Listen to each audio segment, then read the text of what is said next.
तर आज मी मित्रांनो धडक 2 मूवी बघितलेला आहे। स्टार कास्ट सिद्धांत चतुर्वेदी, तृप्ती दिमरी व Saurabh Sachdeva. Directed by Shazia Iqbal, produced by Dharma production. नमस्कार मित्रांनो, माझं नाव आहे अजय व तुमचं स्वागत आहे अजय सिनेमा रिव्ह्यू मध्ये।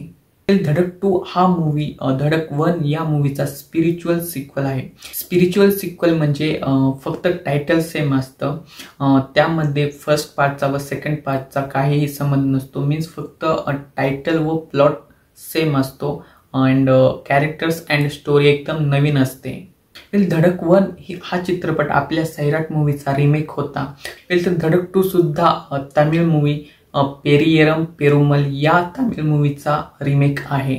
तर ती तमिळ मूवी बघितलेली नाही तर त्यासाठी हा धडक 2 माझ्यासाठी कम्प्लिटली नवीन व फ्रेश स्टोरी लाईन होती। मूवीचा रन टाइम आहे 2 घंटे 20 मिनिटे। त्यामध्ये खूप साऱ्या सोशल इश्यूजवर फोकस केलेलं आहे, जसं की male and woman discrimination, profession discrimination, language discrimination व या मूवीचा प्लॉट कास्ट डिस्क्रिमिनेशन। मूवीमध्ये आपल्याला दाखवण्यात आलेलं आहे की कशा प्रकारे upper caste society lower caste सोसायटीला कमी समजते व त्यांच्यावर म्हणजे अन्याय करते व ते अन्याय कधी कधी इतका वाढतो की upper caste society lower caste society लोकांना मारण्या अगोदर सुद्धा मागे पुढे बघत नाही। मूवी बघताना आपल्या मराठी लोकांना फॅन्ड्री, सैराट, नंतर one of the my favourite चोंड या मूवीची आठवण आल्याशिवाय राहणार नाही। त्या मूवीज मध्ये ज्या प्रकारे इमोशनल डेप्थ होती ती इमोशनल डेप्थ या मूवीमध्ये थोडी कमी वाटते। खरंच ही मूवी खरंच खूप छान आहे, बट हीच मूवी जर नागराज मंजुळे सरांनी जर डायरेक्ट केली असती तर आणखीन सुद्धा या मूवीने इमोशनल डेप्थ पकडली असती व ऑडियन्सने आणखीन सुद्धा कनेक्ट केलं असतं, कारण या मूवीजवर नागराज मंजुळे सरांची खूप छान पकड आहे। आणखीन सुद्धा मला खूप दुःख होतं की झुंड सारखा मास्टरपीस मूवी बॉक्स ऑफिसवर फेल झालता।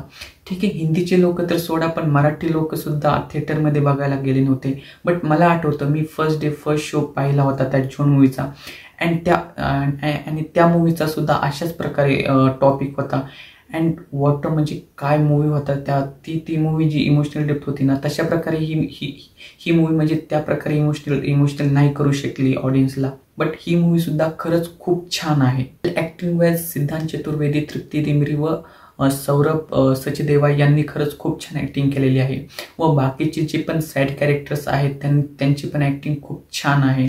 या मूवीमध्ये आपला लाडका रिस्टार आदित्य ठाकरे यांनी डेब्यू केलेला आहे आणि खरंच अशा क्रिएटर्सला इतक्या मोठ्या मूवीजमध्ये बघून खरंच खूप भारी वाटतं। मूवीमध्ये त्याचा रोल सिद्धांत चतुर्वेदी याच्या फ्रेंडचा आहे आणि खरंच त्याने म्हणजे थोडा स्क्रीन टाइम होता त्याचा, बट इम्पॉर्टंट होता त्याचा रोल आणि त्याने खरंच खूप छान ऍक्टिंग केलेली आहे। मला मूवी आवडली, तुम्ही जर पाहिली असेल तर तुम्हाला कशी वाटली ते नक्की सांगा। ठीक आहे, तुमची व तुमच्या परिवाराची काळजी घ्या। Thank you, take care, bye.